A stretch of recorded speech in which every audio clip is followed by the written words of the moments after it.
Your kids could get free or low-cost health coverage from Medicaid or CHIP. Even if you've applied before, they may be eligible now. Kids up to age 19 are covered for checkups, vaccines, dentist visits, hospital care, and more. And if they already have Medicaid or CHIP, remember to renew every year. Visit insurekidsnow.gov or call 877-KIDS-NOW. Paid for by the U.S. Department of Health and Human Services.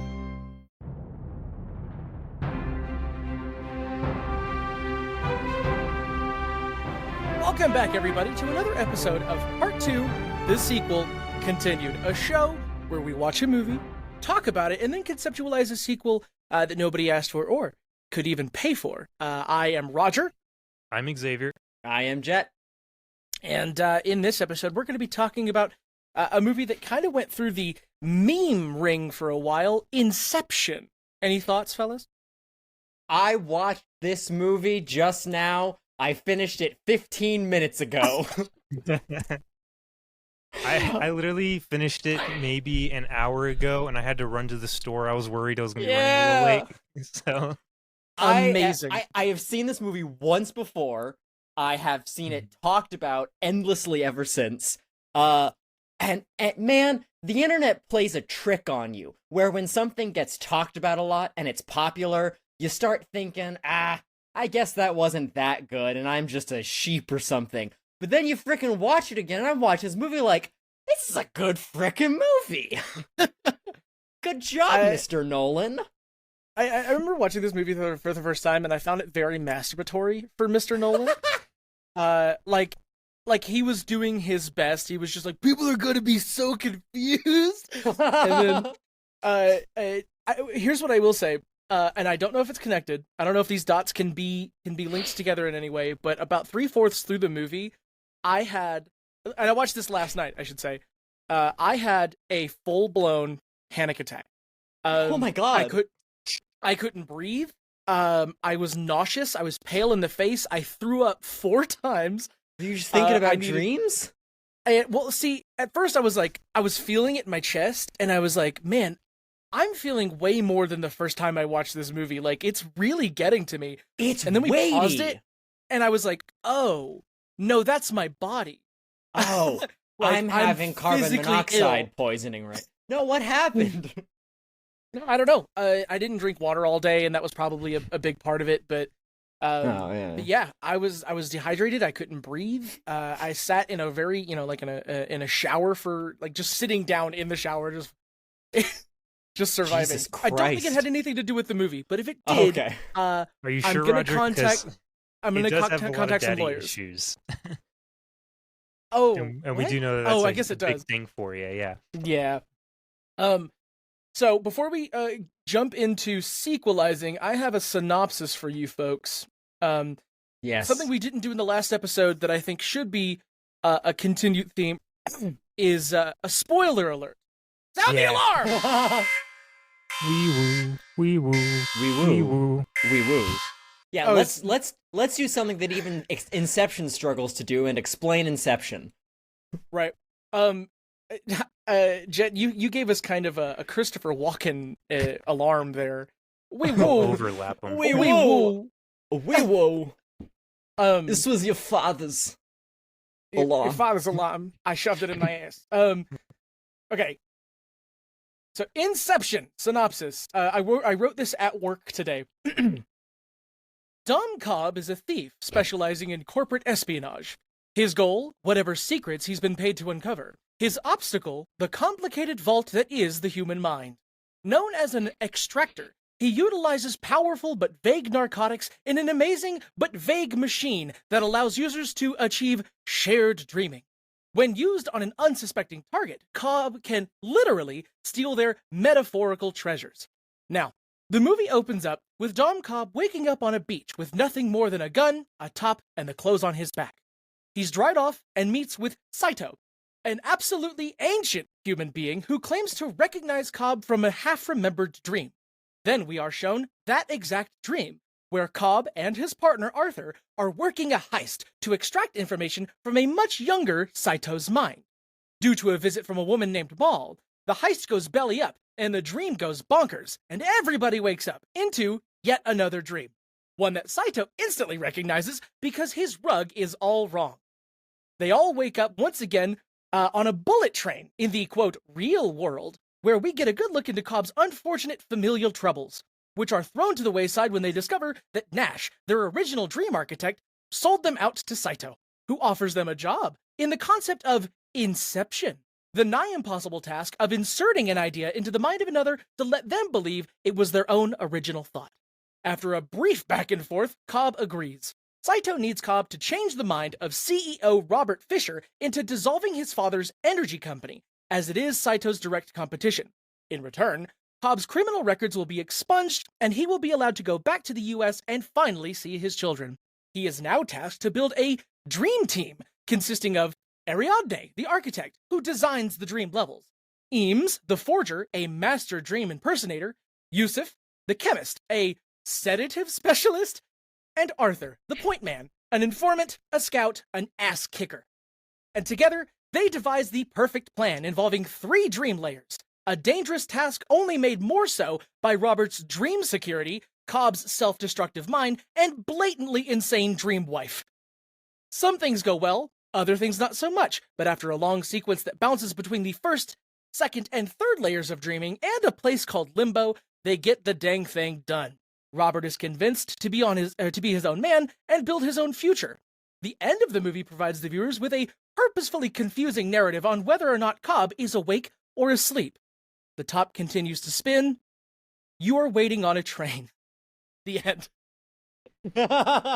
Okay. Congratulations. I like the way you said Inception. That's, yeah. Inception. Like I'm trying to sell it. Now, Roger, when you told us that you saw this yesterday, you said you and Jenna got into an argument. Is that over the top? It wasn't just over the top. The top is an ingredient.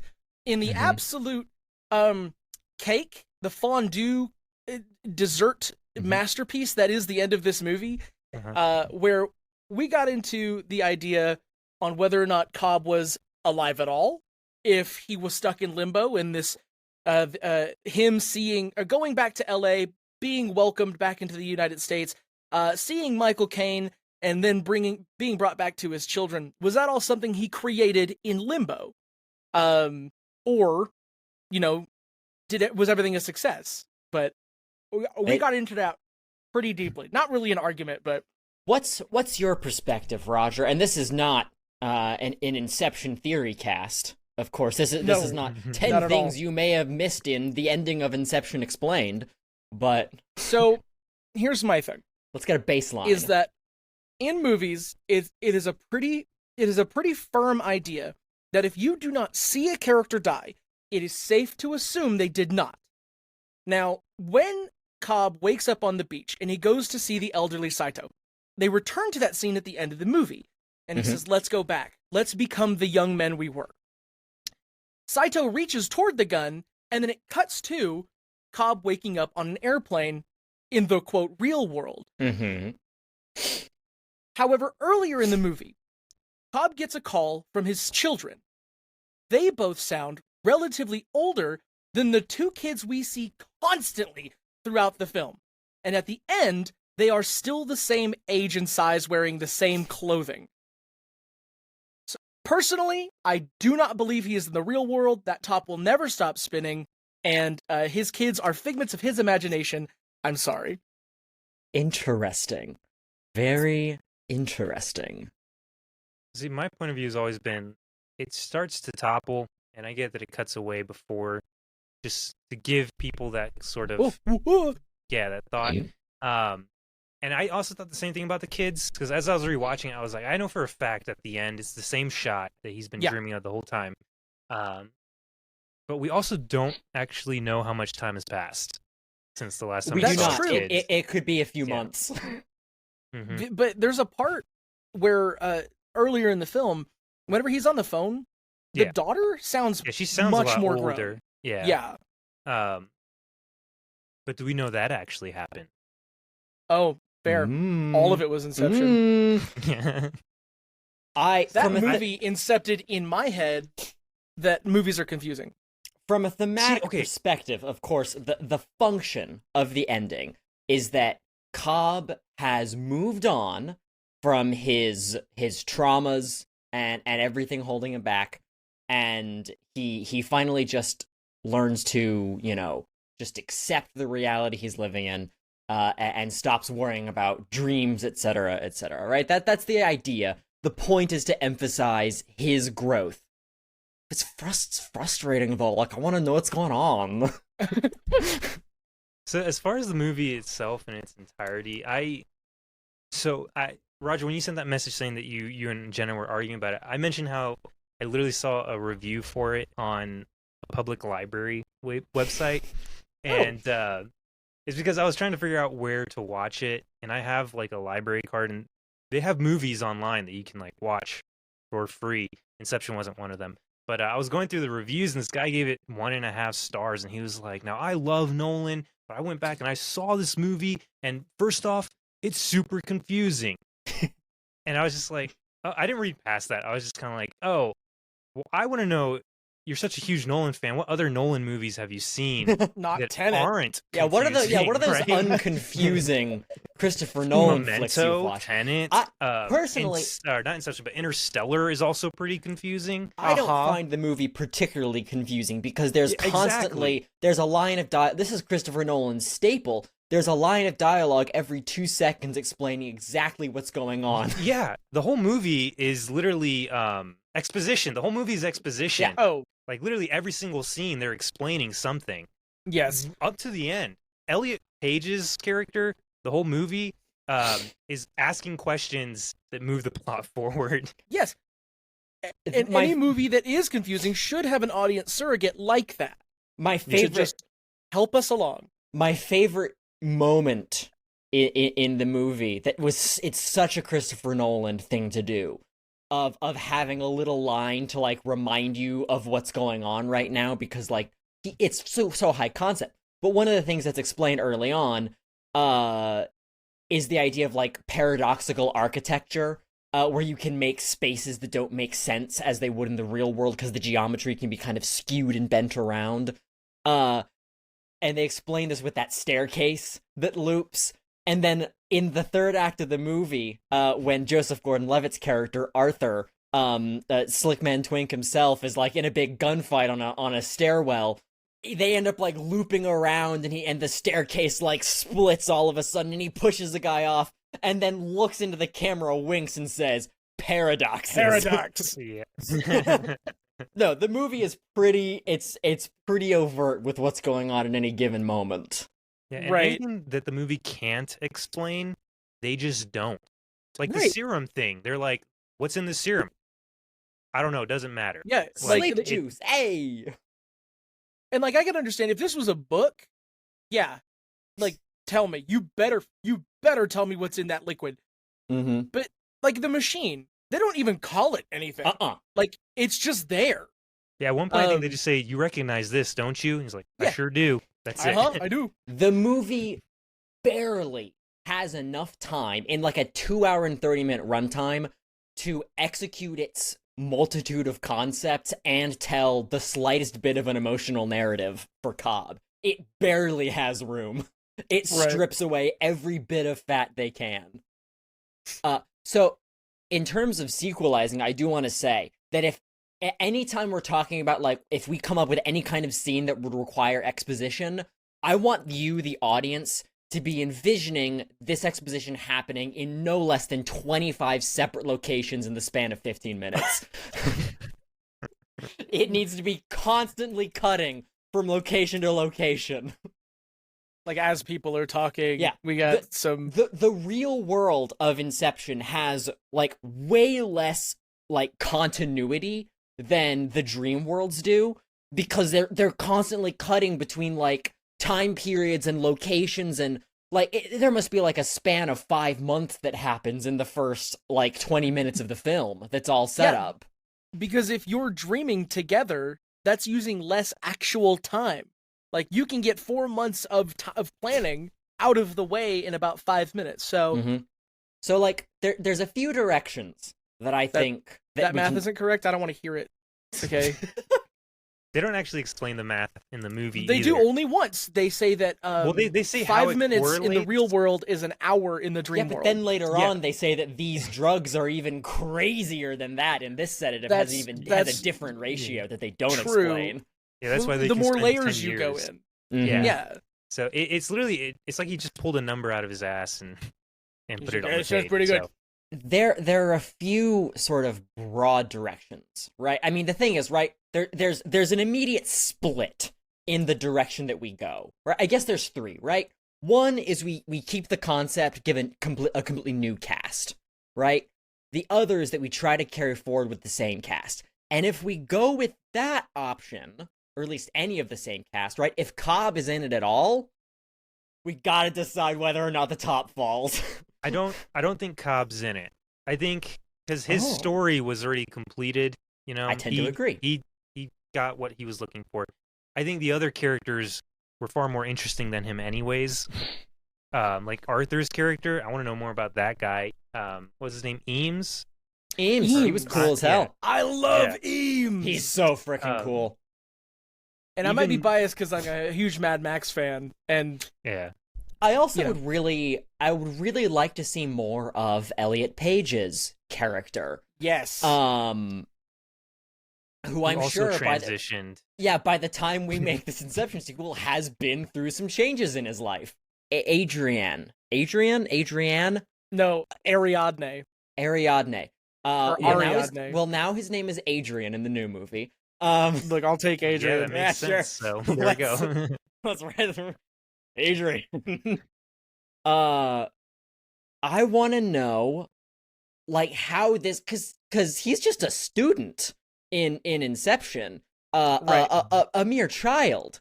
I want to know how this whole experience, because there's so much room for character insanity with Adrian. I don't know what that is though, but sorry, I would I like forgot to to have put on him my in the producer cast. glasses. Oh hell yeah, that makes you look like a real asshole. That's awesome. Yeah, I love these glasses. When I wear my hat forward. Oh man, Ticket to Flavor Town. Let's go. Yeah, you kind of look like the manager character from Big Time Rush. I never saw that.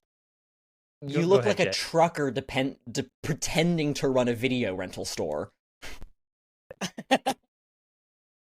What? I look like if I was to be cast in a movie, I'd be played by David Cross. You Okay. look like someone experiencing colorblind glasses for the first time ever. And I'm doing that thing where I'm like, Oh my god, it works. the blue is less purpley than it was blue. Uh-huh. You're like, all right, calm down. Okay, so as the producer, it is up to you to pitch ideas back and forth, and I'm gonna write down all the ones that I think are the most interesting. So far, no Cobb. Cobb is out of the picture. Cobb has basically used up their narrative usefulness.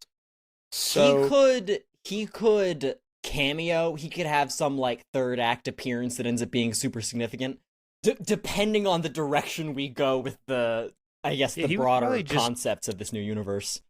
If anything, like if we focus on the Adrian character, he could just be a projection that kind of gives them advice towards the end of the movie or something like True. that. So Interesting. Yeah. That could be. Yeah. There's kind of definitely like something to play with. Maul, the whole movie was just one of his projections. Yeah. Just... I think personally, I think it would be cool to go a little bit more linear with this one, with this pitch. But I wanted to just one layer. I mean, in our podcast format, as we're coming up with the plot, I want to start with the start. But I do want to ask, Xavier, did you come up with any specific like sort of high concept pitches that you think might drive sort of the broad elements of it? No. I like bouncing off other people's ideas, so I was really hoping that maybe you'd have something. The only thing I could think of really was just how I didn't want to follow Cobb. Yeah. Like I wanted it to either be one of the other characters or just a completely new story. So if you had an idea for how it starts, go for it. I thought of a few which are pretty vague, just sort of thematically to bring some spice to it.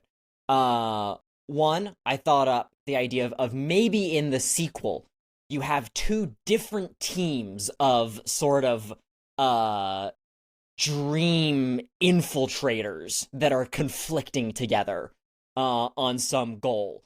And they're sort of like a spy versus spy game of wits as they're like trying to outwit each other through different layers of dreams. No, that would be interesting. It would certainly raise the stakes. Now one of the biggest like limiting factors I think of it, like the concept of Inception, is for people to share dreams with each other, they have to pull a bunch of tubes out of a briefcase and like hook themselves all up to the same thing in order to share the dream. Yeah.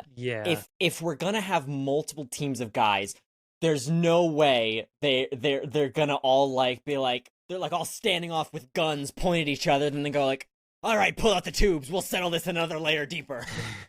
Well, it could just be because you know how they always have to have somebody watching them. Like awkwardly enough, it was the stewardess on the plane when they were flying. Hey, I'm so glad you brought that up. Who the hell was that? Who was she? Well, they did say that they would need to buy out that whole cabin and everything, and then he was like, "I bought the airline." So it's probably just somebody. The airline. Yeah, it's probably just somebody. The character paid. The character is named Flight Attendant, and she is played by Miranda Nolan.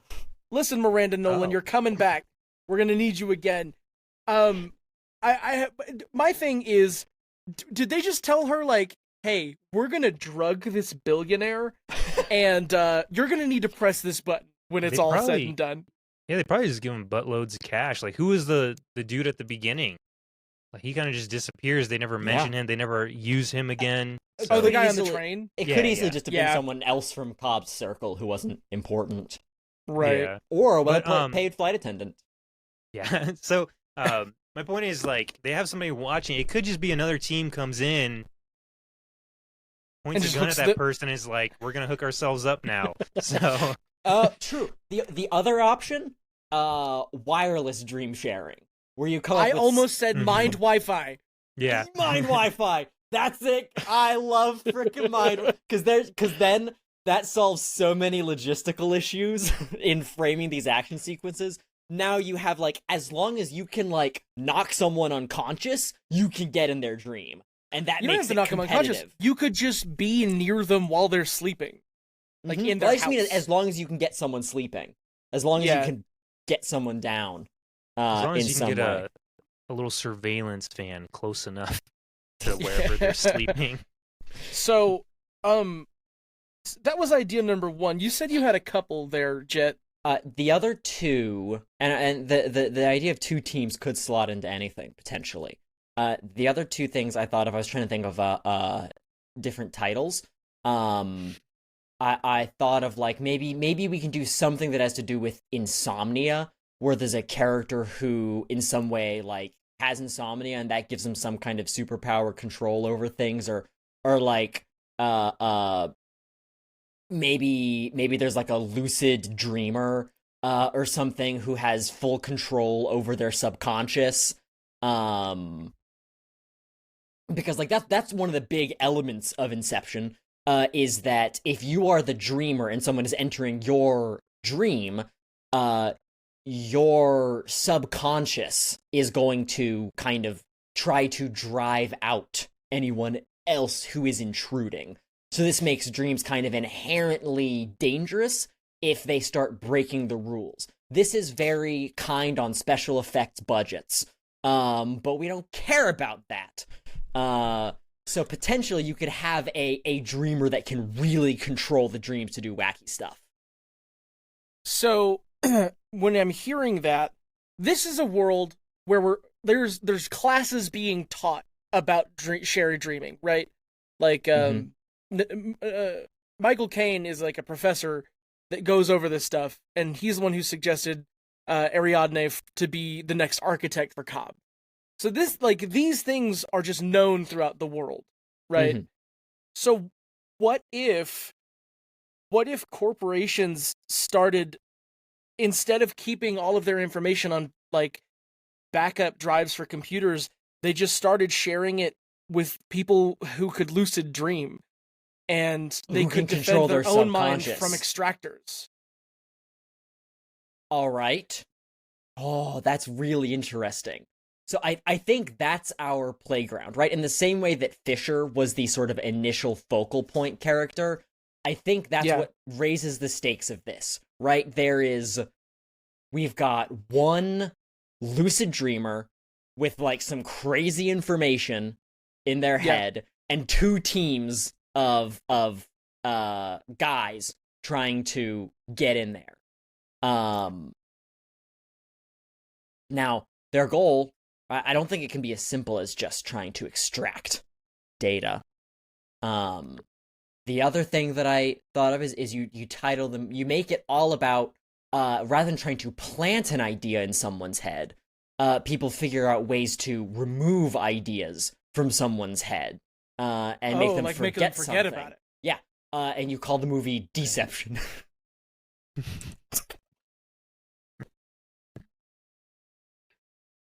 I'm writing it down. I don't know how long it's gonna last though. Deception ? I like the idea of two teams trying to get a hold of this person. But I think because the first movie, for as big as it was, there wasn't a whole lot going on. You know, there's literally like 3 major set pieces for the kind of climax from when they first get Fisher to when they incept the idea into his head. I want this to be more of a globetrotter kind of movie. Like maybe there's one guy who's trying to, you know, hold these secrets, and there's 2 teams coming after him. But he has to escape the world, and he can't sleep, so he's taking a ton of caffeine pills. He's trying to stay awake, trying to watch what drinks he takes from people, to make sure no one's like knocking him out and stuff. So like the main crutch of being these secret holders is that they can't sleep, right? It's like the opposite of those people in that giant room where they're like, these people come to be woken up because dreams are their reality. But that does present an issue. Yeah, go ahead. Enter our protagonist, Adrian, a skilled architect who now acts as a dream bodyguard for lucid dreamers, who will accompany people in dangerous situations to go into their dreams whenever they're sleeping, and help them protect, guard those secrets by coaching them how to control their own subconscious within dreams. So what we get is sort of a almost a like buddy cop thing with this like with Adrian playing now the Cobb character, right now the older experienced sort of mentor character, trying to protect this younger dreamer as multiple teams of inceptors try to sneak in. I like that idea because it also gives us the opportunity to still bring the other characters in, but as the opposing teams. Now we have complex relationships going on. Yeah. Adrian has moved on from this idea of stealing necessarily, or being an extractor, but being like a protector. Now, Jett, you accidentally did 2 things to yourself, and I'm gonna focus on you for this. In the movie, each person was given a special title role, like architect, forger, chemist, point man, stuff like that. The person that bodyguards the lucid dreamer, Adrian, what's the title? Ooh. Well, I mean, Cobbs does pretend to be a head of security, of subconscious security or whatever, so it could be something along those lines, like head of head security. head of head security. Head security. Okay, I'm putting head in quotations. I think that's good. It's just head. Okay, No head security jokes about that. Now, you also mentioned, sorry, not you necessarily, but you brought up the idea of lucid dreamers. People who store information for these corporations, like secrets that maybe even the CEO, CFOs do not know. Yeah. What are they called? Those individuals that hold secrets. For clarity, I think you just call them lucids.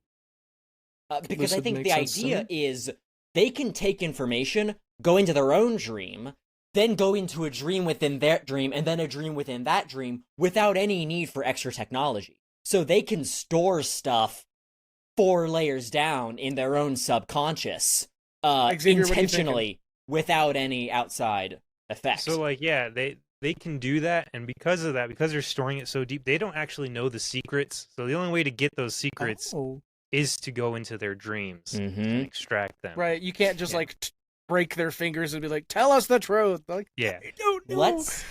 I like this so much. Can we drop into narrative? Producer, can we drop into narrative and start frickin' outlining this thing? Xavier, we're gonna need one more character to care about and to die later. So give me that. I want to say this. I do think we should bring in another character that already exists. I don't think it should be Eames. I think that should be one of the leaders of one of the antagonist teams. Eames should be an opponent to be reckoned with. Well, I think Eames and Arthur should both be opponents to reckon with. But because they probably split off after, because they had conflict with each other in the movie before that was never resolved. Y'all say conflict. They never started liking Jenna pointed it out to me that those two were flirting the entire movie. Yes. You think when I say conflict, I don't mean in a gay way? No, Eames freaking comes up, holds up it says you're gonna have to dream bigger, darling. And then shoots a larger gun. Well, actually, you know what? I was like, what happens if the dreamer goes into limbo? But that happens in Inception, and nothing happened. Yeah, okay, so that was something that kind of bothered me about the first one, is they keep talking about how bad limbo is, but all you have to do is die in limbo? Like, what? The main thing is that when you're in limbo, there's nothing set up to... If your mind goes into limbo, it's stuck there unless you die in limbo. The problem with being in limbo is that you don't remember that you are in limbo. And inherently, once you're there, you kind of lose your mind and don't remember that it's not reality anymore. That's the danger of limbo, is that you forget to leave. Not that it's hard to leave. He's just there, and Maul has him out on the porch, which is really... He's like, tell us where he is. She's like, I'm not telling you. And he's like, I'll stay. She's like, he's on the porch. He's on my dream porch. All right. But then the other guy, Bill, he just keeps living his same life from the outside world. Who? Saito? Saito, yeah. Yeah. He just builds like a little castle for himself. But when Maul didn't take Saito because Maul knew that Cobb was down there to find Fisher. But they also said that like all that's in limbo are the remnants of the last person who was in there. It's not one place. It's specifically Cobb's limbo that Saito is now inside of. You say that. Yeah.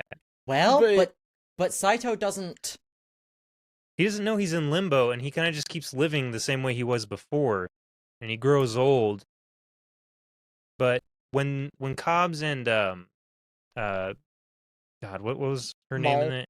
No, not Maul. Ariadne? Yeah, Ariadne. Whenever they go down, it's just in the same limbo that they left behind. I think so. There's two options here. Is that one, there seems to be a shared limbo, in which kind of all limbos exist, which is either metaphysical or it's because they're all inside of Fisher, and that when Cobb goes when Cobb goes into any limbo, he ends up going into his own limbo. Yeah. But since they're all within Fisher, it all kinds of connects. I think that's probably what's going on. Well, all that to say, what if the lucid character is just the new character that we grow to care about? Like, okay. And then okay, yeah. No, yeah, I think he falls into limbo. It's game over, despite the fact that he can go as deep as he wants. That's really good phrasing. Yeah. This lucid dreamer needs a name. Yeah. Let's frickin' like start with this lucid dreamer. Right? This is a character I'm gonna call don't say like Hypnos or something, because like Ariadne is already a pull from Greek mythology. So Balone. Balone? Yeah, I don't know, I pulled up a random name generator. Sure. And Balone came up. Jimmy Phil, Falone. for short. So Jimmy Falone is a young man who has been raised from a very young age, like trained to be a lucid dreamer, right? Probably like the child of some like important corporate figurehead. Or maybe he's like an orphan. They just hire orphans to do this. Yeah, could be. Yeah, could be sort of like a sort of an inhuman type. Like they treat these lucids they find like kids cargo. that have lucid dreams, and they're like, "That's a hot commodity. Get them." Yes, any child with a high midichlorian count, they'll pull in to be a lucid dreamer. So Falone is this lucid dreamer, kind of raised from birth. You know, not literally bought, but was essentially, you know, bought off, given, you know, so much money to some organization that he is essentially owned by this corporation, and all he exists to do is to keep control of his own subconscious so that other teams can enter his mind, incept knowledge, hide it there, and then leave. And he's able to keep control of his own subconscious so that it's not dangerous for people to do that. There is, we'll say that Falone wakes up, you know, in sort of a very formulaic, humdrum, repetitive life in some facility, and then doesn't even know what he knows, and is then approached and said, "Hey, this facility is shutting down. We need to transport you somewhere else." Falone doesn't want to leave. Falone has probably friends in this compound, other lucids, and doesn't want to go. But ultimately is like, okay, yeah, I don't have a choice. Leaves, and upon leaving is introduced to Adrian, who they're like, this is our head of security that we've hired into this job. And as Jett, say it correctly.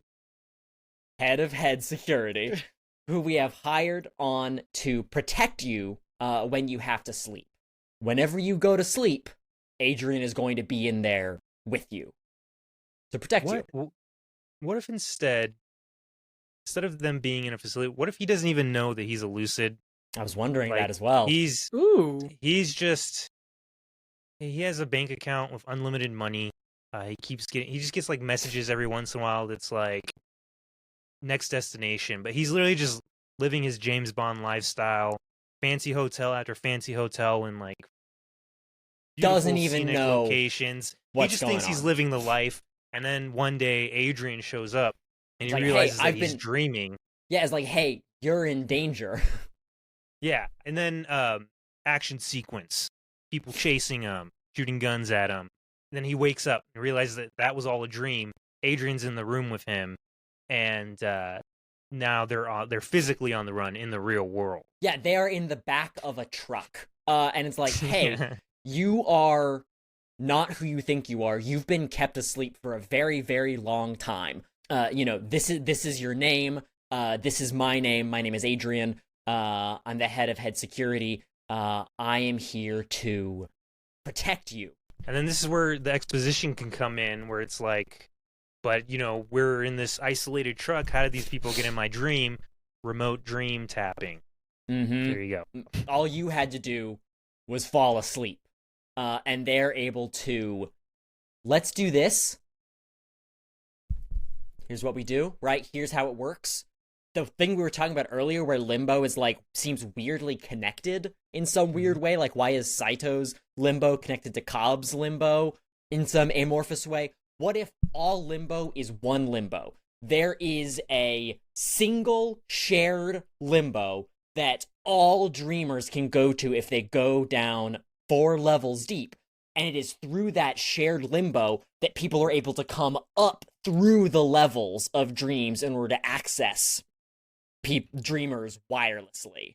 So they're going all the way down. They use a lucid to go all the way down and then come back up through limbo in someone else's head without ever needing to do it, right? So that's the problem. That's the risk, right? Adrian explains. So Fallon's like, but how did they get in my dreams? And it's like, they came to your dreams from limbo. They have a lucid of their own. And anytime you go to sleep, they're still there unless we work our way down through the levels of your subconscious to get to limbo and stop them there. Hey, do you know what you're describing right now? And it is the title of the movie? Interception. Yes! Yes, Roger! They call it Interception. Interception. Look at the camera. Paradox. Wink. So it was taking me a second to follow that. I understood what you were saying, and it makes perfect sense for how this would work. I'm just sitting here thinking, man, anybody who didn't understand Inception already really lost not gonna understand this in the first 5 minutes of this movie. So here's the thing. They wake up, right? Adrian's explaining this stuff, and then he's like, we're actually still in layer 2. Where we were before, that was layer 3. That's where you've been kept for most of your life. And at this point, Fallon is, maybe that's probably a reveal later, right? Is that they're actually deeper than they think they were the whole time.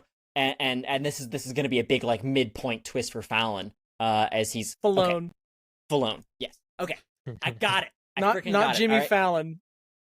Jimmy Fallon. James Fallon, if you will. So what if these lucid dreamers, they're, because in Inception, they had the architects design a city or a single floor of a building or whatever. But these lucid dreamers, they don't need architects or anything. They're all of it in one, right? So they can literally dream the entire world. Mm-hmm. So they can go as far as they need to get away from people and still be in one layer. That would then kind of, people would be like, oh, they're in the real world, and then you realize, oh, they're just in this layer. Mm-hmm. But the dream worlds are so much bigger now. Yeah, I think that's because lucids twist. The whole element of what are they? Figments? What are the projections? Projections. The projections are not a factor in this version of the movie. All antagonistic forces are coming from active other interception or interception teams breaking in. So yeah, that's what it is, right? Adrian lives this, or Fallon lives this jet-setting lifestyle, is suddenly woken up when Adrian shows up, shoots him. Right, they wake up, they're in the back of a truck. Adrian explain all this stuff about Interception, says, you're awake, but we gotta go back down, get to limbo, and then start working our way up through the dream of the enemy's lucid to wake up the enemy lucid and stop them from invading your dreams. And this is Fallon's, crossing the threshold, right? When Fallon decides to go back to sleep. And then at some point, after a whole bunch of action scenes and fighting, they probably encounter Ames in several different wacky locations. They finally get down to limbo much sooner than Falone expected. They're like, wait, you said that Limbo was 4 layers deep. I've only gone to sleep twice. And that's when Adrian's like, I might have lied when I said that the truck was the real world. We were still a layer deep, but it's too late now. We can't pull out. We are very close to getting you out of this and getting these guys to stop chasing you. At that point, maybe Falone is like, no, I don't want to do this. I want to know what my real life is like. I've never even seen. I don't even know what my real body looks like. You know, I don't know if I've ever been awake. And they're like talking to Adrian's like, do you know where I really am?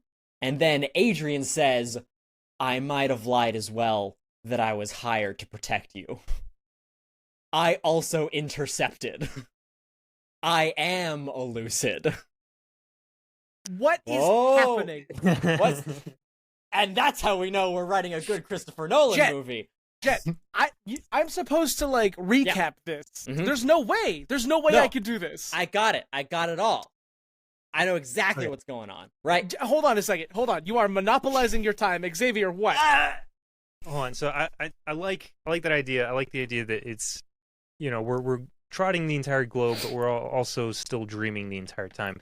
Yes. We have Eames on one side trying to get to Falone. We have Arthur on the other side trying to get to Falone. Each with their own little intricate team. One thing that I was thinking, and that so obviously Inception was trying to be the Matrix, but they just didn't go as big. You know, they say dream bigger, and he pulls out a grenade launcher out of nowhere, but nobody is like flying or anything. Right. Like the gravity still applies, you know, because it's all in their mind, right? But this is the same thing in the Matrix. So what if they are dreaming bigger this time, and no rules, just people flying? It's a lucid dream. Exactly. They don't even need guns. They're shooting bullets out of their fingers. Like, anything goes. And so the ultimate climax, right, is just who can dream bigger. And so they're just throwing, like, different wacky, like, tactics at each other, trying to get to Falone, but it's Falone's subconscious ultimately, so he dreams the biggest.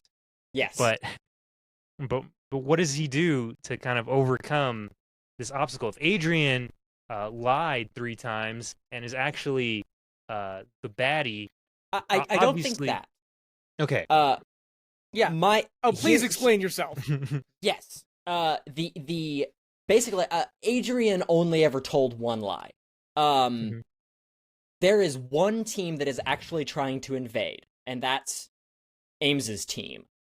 They have a lucid of their own. They've gone to Limbo and are trying to come back up to get information out of Falone. Adrian, in reality, does not work for the company that sort of has control over Falone. Adrian was working with Arthur? The whole time. And when they get down to Limbo, Arthur's there, and it's like, okay, you got him back down here to this layer. Now we have to do something about Ames's lucid. So that's the premise, is that Adrian has no idea what Falone's real situation looks like. Adrian has never seen Falone's real body. And if Falone actually wakes up to see what his real world looks like, Adrian won't be there to protect him and won't know what he's going to encounter there. So I think probably the area of the world where there is the most kind of insanity is Limbo. And I think a lot of our like final act big set pieces take place in Limbo. That's where there's like buildings flying around and crashing into each other, and people flying and summoning guns and going insane. one of them gets Flying into in the on Iron Giant, Pegasus. and yeah. it just turns It'd be into like Ready the- Player One. Yeah, it'd be like Gundams the are ending of Ready there. Player One. Yeah. Can there be a scene where they're in layer 3 and then the lucid dreamer gets knocked out and goes into limbo, but in limbo he gets shot in the head and he comes back to layer 3 and then gets shot ahead and then gets shot to layer 2 and then he gets knocked out and back into layer 3? Like that's what I'm talking about. There's all of these. There's like 40 guys that are all in frickin' Falone's head on different layers. And there's all of this like constant jumping back and forth. Maybe Falone gets knocked all the way back up to layer 1, right? Back to the truck. The first dream. While Adrian and Arthur are trapped down way below. Adrian is a sympathetic character. Adrian is trying to help Falone and is trying to say, like, ultimately you need to, like, wake up and you know, get out of this. And probably Arthur is the character that's, like, is putting opposite pressure on Falone and is like, you know, like, no, we have to do this. You have to stick with the mission and help us find this, or they're gonna get the information and destroy the world or something. And ultimately, Adrian gets back up to layer 1 and is like, I could kill myself right now. I could jump off the back of this truck and I could abandon all these people in my dream and see what my real life is like. And then Adrian or Falone makes the call. I'm going to go back down and I'm going to save everyone. Right. I'm going to find out for myself what information I'm hiding. And then Ooh. I'm going to make the call to whether or not I want to leak this to the world. And so that's when Falone becomes properly the hero. Starts frickin' destroying stuff all the way back down. Okay, Gets Jett, down to limbo, finds the other dreamer. we gotta put a break on you. You're so right. Sorry, Xavier, during do you have... during your whole speech there, Jett, I was trying to figure out what the ultimate point of the story was, but then you ended up explaining it, so I was like, oh, okay, all right, great. Yeah, you eventually got to where I was like, oh, that's a story. Okay, got it. I think that's the point of the whole thing is do I want to keep this short, Jett? I swear to God. Do I want to find out my reality, or do I want to help the people who are around me right now? Okay. Yeah. And then ultimately, whether it's worth protecting corporate greed or not. Okay, great. Okay. So he gets kicked back up to level 1. Because I was also thinking that, like, what if he just wants to wake up, what's keeping him from, like, just committing suicide in each layer, right? But having Arthur be the voice of reason makes a lot of sense. And then meanwhile, Eames just wants to get the secret, right? Or is he? Yeah, he's been paid. Eames the whole time is disguised as multiple different characters. You never know. That was another good. Hell yeah. Yeah. You never know who's Eames. There's gonna be times when Adrian shows up in one layer, and then you find out it's actually Eames. Like, wait, but you can't be here because you're 3 layers deep. But not until after Eames, as Adrian, somehow finds a way to kiss Arthur. Because I think they should. I think they should kiss. Those two characters need it. As they're kissing, he turns back into Eames, and Arthur's like, "What?" Okay. And then Eames is just like, well, it's worth a shot. And then he kills himself to go to the next layer. Yeah. So there's no way I'm going to recap this. Listen, folks, dear audience, if you want to piece this together, build yourself a little red yarn map of what the hell Jett spoke about this whole time. Roger, it's clear as crystal in my head. Yeah, Xavier, go ahead. Falone is living his globe-trotting dream. You know, he's just in fancy hotels all the time, eating the best foods, yada, yada, yada. One day he gets attacked, gets ambushed, and Adrian is there to save him. And then he's woken up. He's in a truck. He's just like, they're explaining, you've been asleep this whole time. You've been chosen to protect the secret because you can lucid dream. you don't remember this at this point because you've been doing it for so long. They then explain the separate teams trying to come in to get it, how they get into his dream remotely through limbo by going down into limbo in their own subconscious and then coming back up in the layers in this other person's dream. Craziness ensues again in a climactic showdown where everyone's dreaming big and people are getting knocked between layers and going back into other layers. And Falone finds himself in the first layer, finally. Alone. Alone. And then Adrian joins him. And Falone is like, what's keeping me here? Like, why should I keep this secret when all I want to do is wake up and know my reality?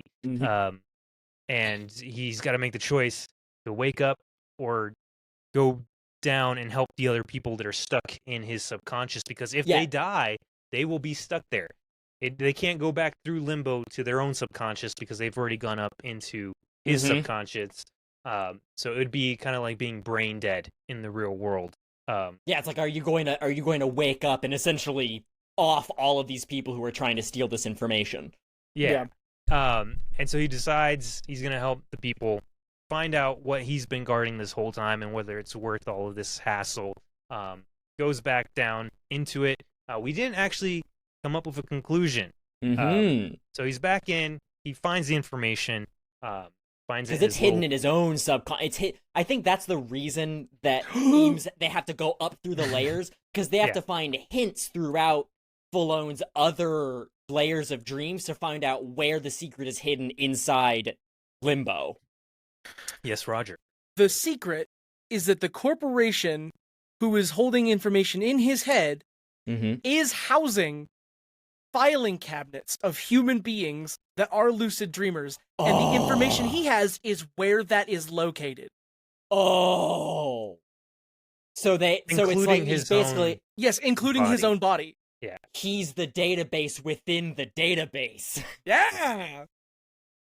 Okay, and obviously he wants to reveal that. It could finally be dangerous.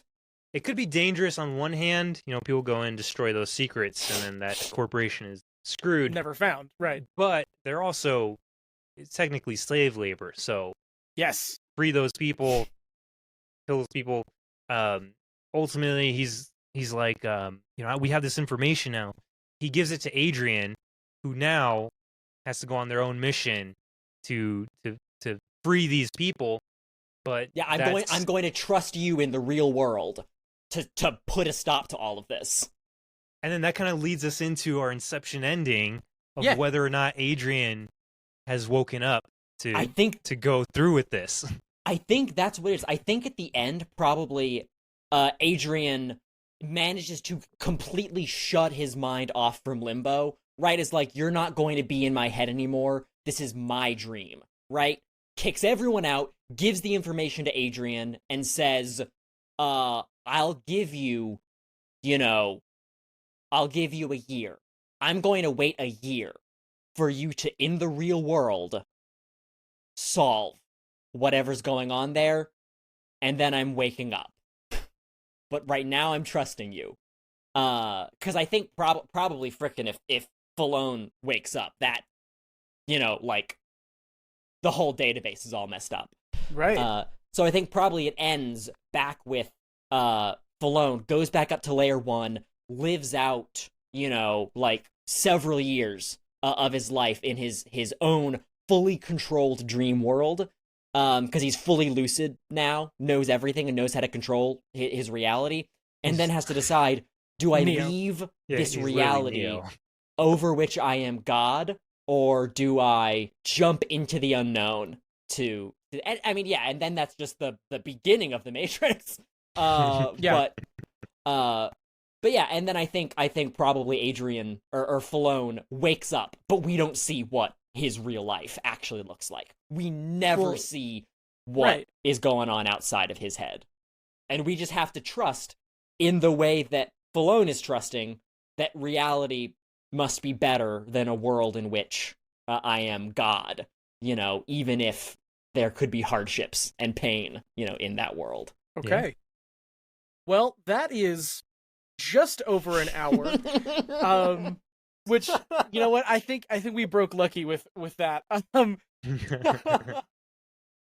I think weirdly that is like almost a valid conceptual successor that actually advances, like, at the very least, the concepts. Right. If we could somehow get this episode into the hands of Christopher Nolan, just as for him to play with, we'll take some royalties. Yeah, play some music too loud, make sure none of the dialogue is audible. Make sure every single character, set it during COVID so characters are all wearing masks and you can't understand them. Do you remember how this movie, Inception, started the whole trend of the big, like, bomb in movie trailers? Yeah. I was, like, explaining that to Kristen because she had never seen it before, and I was like, this movie is the reason why every trailer does that now. But, yeah, no, I think... I mean, we definitely made a precursor, or at least a link between Inception and The Matrix, which I think I'm happy with. Everyone was asking for. Yeah. Well, thank you everybody so much for listening. It has been a pleasure. I hope you had as much fun as we did. I hope anyone had half as much fun as Jett did. Well, Jett really wanted to make a sequel to Inception. Yeah. Oh, wait, before we go into the outro, though, ideas for the next movie? Okay. Yes. Do we want to do synopses, or do you just want to say the name of the movie? Mine's is pretty popular, so... okay. You know, I actually have two, but... Jett, because you're producing next episode, you say yours first. Yeah. Oh god. Did you not have one? I do. I want to do Snakes on a Plane. Snakes on a Plane? Okay. Okay. Which I haven't seen. I'm doing one that I haven't seen it either. But okay. I'm going to list one that I have seen. I'm going to go the complete opposite route from action movie with snakes to fantasy with Stardust. The movie Stardust? Oh, the movie Stardust. Yeah. Interesting. I'm not sure. With a cross-dressing Robert De Niro? Yeah. Love it. Love it. Mine goes from a cross-dressing Robert De Niro to Jeff Bridges wearing an eye patch. It's True Grit. So okay. But yes, again, thank you everybody so much for listening. It's been a pleasure intercepting with you. Yes. If you had any ideas on maybe the title of this movie, go ahead and pitch it to us. If you had any ideas that you would change from all of Jett's ideas, go ahead and comment those. Dude, I'm realizing I'm gonna have to make a poster for this. Yeah, you are. I'm also gonna write a scene for it. Mm-hmm. That's gonna be confusing. Jett, do you have any socials that you'd like to pitch? You just follow me on Tumblr, YouTube at Jett Kuso. JETTKUSO. Perfect. X, anything for you? No, just any of the socials for this page. I'm still running the Instagram currently, so if you want to reach out on there, totally can be posting again a mock poster and a little scene that I'm gonna write up for this and see how that one goes. Page of a manuscript pulled You from will do so great. Inception I love the to last one Interception. so much. The last one was terrific. Interception will leave my head or I'll be thinking about this for the rest of my life. You're gonna dream about this one. Oh no! Is it real? Oh no! Well, everybody, you can follow us on any of the social medias previously mentioned. Most of them are part2_pod.